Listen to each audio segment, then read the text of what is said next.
রাঙ্গামাটিতে বন্যায় ক্ষতিগ্রস্তদের জন্য জনপ্রতি সরকারি বরাদ্দ দেওয়া হয়েছে মাত্র ৩২ টাকা ও ২৭০ গ্রাম চাল। এটাই বাস্তব। সাবাস। যেখানে যেখানে পুরা গভর্নমেন্ট চলতেছে, যেখানে পুরা দেশ চলতেছে হলো জনগণের টাকায়, সেখানে একটা জেলা, সেখানে কিছু মানুষ একটা দেশের তুলনায় কিছু মানুষই বিপদে পড়লে পারে, তাকে আর্থিক সহযোগিতা হিসেবে আমাদের গভর্নমেন্ট দিচ্ছে মাথা পিছু ৩২ টাকা আর ২৬৬-৬৭ গ্রাম চাউল। এবার ৩২ টাকা দিয়ে কি কি কিনবে আমি বলি শোনেন। হাসিনা সরকার তো বলেছিল যে বেগুনির বদলে আমরা কুমড়োনি খাবো, ঠিক আছে, কুমড়োনির চপ, কুমড়োর চপ, ঠিক আছে, চাল কুমড়ো, মিষ্টি কুমড়োর চপ, কাঁঠালের বড়া দিছিল, কাঁঠালের বড়া। এই সরকার কি দিল? ৩২ টাকা। ৩২ টাকায় কিনবেন কি? ৩২ টাকায় কিনবেন হইলো 3টে কদমা, আর 18 টাকা না 17 টাকা হয়, 3টে কদমা, 3 পাঁচা 15 টাকা, আর বাদ বাকি থাকা হলো কত, 15, 16, 17 টাকা। 17 টাকা সিডি, 17 টাকা সিডি কিনবেন আর 3টে কদমা কিনবেন, 3 অক্ত হয়ে যাবে। তাহলে বাংলাদেশ সরকার দিল কি, 3 অক্তর খাবার দিল, আর 250 গ্রাম, 260 গ্রাম কি চাউল।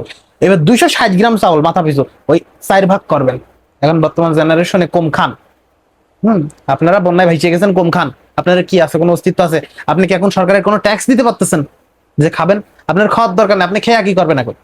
আপনি এই 260 গ্রাম চাল 4 ভাগ করবেন, 4 ভাগ করিয়ে এই গাছ এই পাশের গালের ভিতর দিয়ে থুয়ে দেবেন, হালকা করে চাপাবেন না, ঠিক আছে, সসপ্যান সুইসিয়ে হালকা রস টস নিয়ে যখন পরে রক্ত রান্না হবে ওই রক্ত দেখে এই রক্ত খেয়ে ফেলবেন, খেয়ে ফেলে ওইটা আবার এই পাশের গালে থুয়ে দেবেন, থুয়ে দেবার সুস্থি থাকবেন। এবার রাতি রক্ত, ঠিক আছে, তাহলে এরকম করে আপনার 7 দিন পার হবে। আর 7 দিনে যখন পানি টানি নেমে যাবে, ধান লাগান, জন বিক্রি করেন, যেখানে যান দিন হাজিরে নেন, দিন হাজিরে নিয়ে ইনকাম করে সরকারের ট্যাক্স দেন, ট্যাক্স দিয়ে তারপরে ভাই দিন আনি দিন খান। তাছাড়া আমাদের এই দেশে আপনার স্বাচ্ছন্দ্যে খাওয়ার কোনো রাইটস নেই। এবার আসি মুদ্রা কথায়। এই যে রেমিটেন্স যোদ্ধার উপরে সুন্দর একটা নিয়ম করেছে, ঠিক আছে, যে 7% ট্যাক্স করেছে বা করেছিল, ঠিক আছে। এই সেম ট্যাক্স কিন্তু কন্টেন্ট ক্রিয়েটরের উপর দিয়েও কাটেছে, হ্যাঁ, ওইগুলো আবার রিটার্নও করছে, হয়তো বা কোনো চাপে পড়ে করছে বা যে কোনো একটা মাধ্যম দিয়ে করছে। তো এই যারা হলো প্রবাসী আছে, প্রবাসী ভাইরা যে পরিমাণ কন্ট্রিবিউট করছে আপনার এই যে বন্যা কবলিত মানুষদের জন্য, ঠিক আছে, মানে তাদের টাকা পয়সা দিয়ে একটা সরকার কি করছে, সরকার মাথা পিছু 32 টাকা করে দিয়েছে, আর প্রবাসী ভাইরা হাজার হাজার টাকা এক একজন মানুষের মাধ্যম দিয়ে পাঠাইছে। এই যে বিল্লাল ভাই গেছে আপনার হলো চট্টগ্রামে বিল্লাল ভাই কার টাকা নিয়ে গেছে? হ্যাঁ, বিল্লাল ভাইয়ের যে সমস্ত ডোনেশন আসছে বাংলাদেশের মধ্যেকার মানুষজন দিছে, ঠিক আছে, কিন্তু সিংহভাগ টাকা পয়সা আসছে প্রবাসীর টাকা, রেমিটেন্সের টাকা আসছে।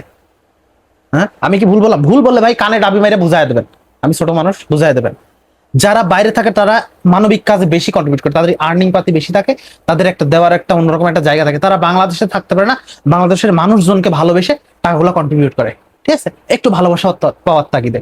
কিন্তু এক্ষেত্রে বাংলাদেশ গভর্নমেন্ট কি করতেছে, ট্যাক্স নিচ্ছে। ট্যাক্সের কথা যখন আসে তখন আরেকটা দিকে আমি একটু শিফট করবো, বাইক, রাস্তাঘাট, চলাফেরা, ইভেন আমার ড্রেসটাও, এটা থেকে কিন্তু বাংলাদেশ সরকার একটা ট্যাক্সের মধ্যে দিয়ে, একটা নিয়মকানুনের মধ্যে দিয়ে কিন্তু উনি বাজারজাতকরণ করে জিনিস, পুরো প্রসেসিংটা কিন্তু এরকম একটা ওয়েতে হয়। যেমন আপনি আপনার একটা বাইকের কথা চিন্তা করেন, একটা বাইক যখন বাংলাদেশের মধ্যে ঢোকে, ঠিক আছে, আপনি সাপোজ আমাদের পাশের দেশে দেখেন একটা R15 ভার্সন 3 ভার্সন 4 একটা বাইকের দাম কত, সর্বোচ্চ গেলে 2 লাখ, 2.5 লাখ টাকা, 2.5 লাখ রুপি, বাংলাদেশ টাকা সর্বোচ্চ গেলে 3,20,000 টাকা, 3.5 লাখ টাকা। এই সেম গাড়ি বাংলাদেশে ঢুকতে ঢুকতে 5,20,000, 5,50,000। কেন? ট্যাক্স, গভর্নমেন্ট ট্যাক্স এমন পর্যায়ে যায় 70 থেকে 150% পর্যন্ত ট্যাক্স দিয়ে যে কোনো একটা জিনিস বা পণ্য আমাদের আমদানি করতে হয়। কিন্তু আপনি আজ আ বাইকার হিসেবে কি আপনার ঠিকঠাক মতো করে রোড লিগাল, ঠিকঠাক রোড কি ক্লিয়ার, মানে গত্ত, ঠিক আছে। এই ইন্ডিয়াতে একটা গান বাড়াইছে, হ্যাঁ, মেরা নেতা মাদারসোদ, হ্যাঁ, দেতা রাস্তা মে গড্ডা খোদ। এটার মানে কি, আমাদের নেতা হইলো মাদারসোদ আর কি করে, রাস্তার মধ্যে গর্ত খুঁড়িয়ে দেয়। এরকম করে একটা গান বের করছে ভাই, র্যাপ বের করছে, র্যাপ সং বের করছে। কেন বের করছে? হায়ার সিসির গাড়িগুলো আমরা যদি 150-200 সিসির গাড়ি কিনতেছি, ট্যাক্স দিচ্ছি, আবার বাৎসরিক এই যে 150 সিসির বাৎসরিক 2 বছরের বাৎসরিক ট্যাক্স কত, 2 বছরের ট্যাক্স হলো 2300 টাকা। আমি আমার গাড়িতে ডিউ আছে, হয়তো দিব, রিসেন্ট দিব। তাহলে আমাদের রাস্তার কি অবস্থা? হ্যাঁ, তো যেই কথার মধ্যে দিয়ে আসতেছিলাম, এই যে গভর্নমেন্ট যে একটা দায়িত্ব নিল, মাথা পিছু 32 টাকা, আপনাদের 32 টাকা লাগতো না, মাথা পিছু 32 টাকা, একটা ফ্যামিলিতে হয়তো বা 5 জন আছে, ঠিক আছে, 3×5=15, 150 টাকা দিয়ে একটা ফ্যামিলির কি চলবে, কি হবে? এক বেলার খাবার হয়? হ্যাঁ, আপনাদের থেকে সাধারণ সাধারণ কন্টেন্ট ক্রিয়েটররা যা করতেছে ভাই, ওরাই ভালো করতেছে। পড়ালেখার মতো ঝামেলার মধ্যে ওরা থাকে, আমি তো পড়ালেখা করতেছি, থাকে, তারপরেও ওরা ওয়ার্ক ফিল্ডে কাজ করে, প্রবাসীর টাকা দিয়ে হোক, নিজের পকেটের টাকা দিয়ে হোক, পেজের আর্নিং এর টাকা দিয়ে যেমন হোক, একটা কন্ট্রিবিউট ওরা করে, হিউজ একটা অ্যামাউন্ট করে। কেউ 10 লাখ করতেছে, কেউ 5 লাখ করতেছে, কেউ 2 লাখ করতেছে, যার যার অবস্থানের থেকে যে যেরকম আর্নিং করতেছে সে সেরকম ভাবে কন্ট্রিবিউট করতেছে। দেখেছে আমাদের পার্লামেন্টের একটা মন্ত্রীর বেতন কত, 2 থেকে 2.5 লাখ টাকা উনি পার মান্থ বেতন তোলে। আমি এ পর্যন্ত দেখলাম না উনি পার্সোনাল, যে কোনো একটা মন্ত্রী সে যেই হোক, ঠিক আছে, এখন পর্যন্ত কোন রকম কোনো ভিডিওর মধ্যে দেখলাম না উনি পার্সোনাল গভর্নমেন্টের কোনো অনুদানের হিসাব বাদ, গভর্নমেন্টের একটা অনুদান পাইতে গেলে অনেক রকমের একটা প্রসেসের মধ্যে দিয়ে যাইতে হয়, 5-7টা টেবিল ঘুরতে হয়, একটা ফাইল, ওটার প্রসেসিং এর টোটালি কাহিনী বাদ।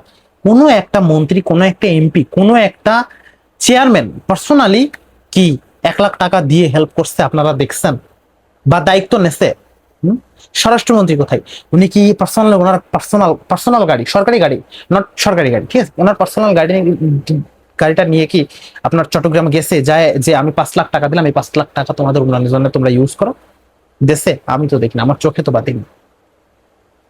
সো ভাই, আপনাদের মতো সোকল্ড পলিটিশিয়ান বা মানবিক মানুষের থেকে আমাদের দেশের সাধারণ কন্টেন্ট ক্রিয়েটররা অনেক অনেক অনেক বেশি ভালো, ঠিক আছে, অনেক অনেক বেশি ভালো। যেমন আমার চোখে দেখ সব থেকে জঘন্যতম পাবলিক হলো জুয়েল ভাই।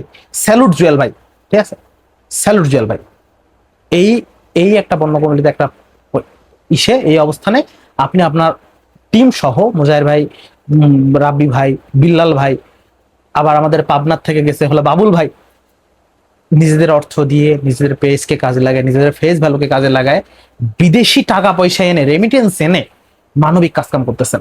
Big big salute, big big salute, ঠিক আছে। আর আজকে তো আসছি ভাই গালি খাইতে, যাদের চুলকানি আছে দলদাম রিলেটেড, ঠিক আছে, তারা ভাই চুলকানি করতে থাকেন।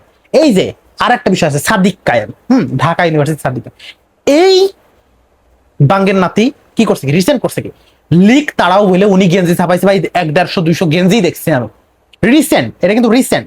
লিক তারাও হেলমেট ট্রাক্টর পড়ায় দিয়ে দাবড়ায় বেড়াচ্ছে, লিক তারাও গেঞ্জি ছাপাইছে, ঠিক আছে। এই ভাই গেঞ্জির টাকা পয়সা গুলো করোনা কবলিত, এই সরি হলো বন্যা কবলিত পাবলিক গুলো দিয়ে দিতি ভাই। দিন শেষে আমরা যারা রাজনীতির মাঠে থাকি, আমরা যারা যে চেয়ারেই থাকি না কেন, ওই চেয়ারটাকে সৎভাবে একেবারে ইউজ করার কিন্তু ওই রকম একটা ক্যাপাবিলিটি আমরা নিজেরাই তৈরি করে নিই। কারণ দেখেন উনি যেটা করছে, ওনার ওই ঢাবি কেন্দ্রিক একটা নিজের ফ্রেম, নিজের একটা অ্যাটেনশন পাওয়ার জন্য কিন্তু ওটা উনি করছে, ঠিক আছে।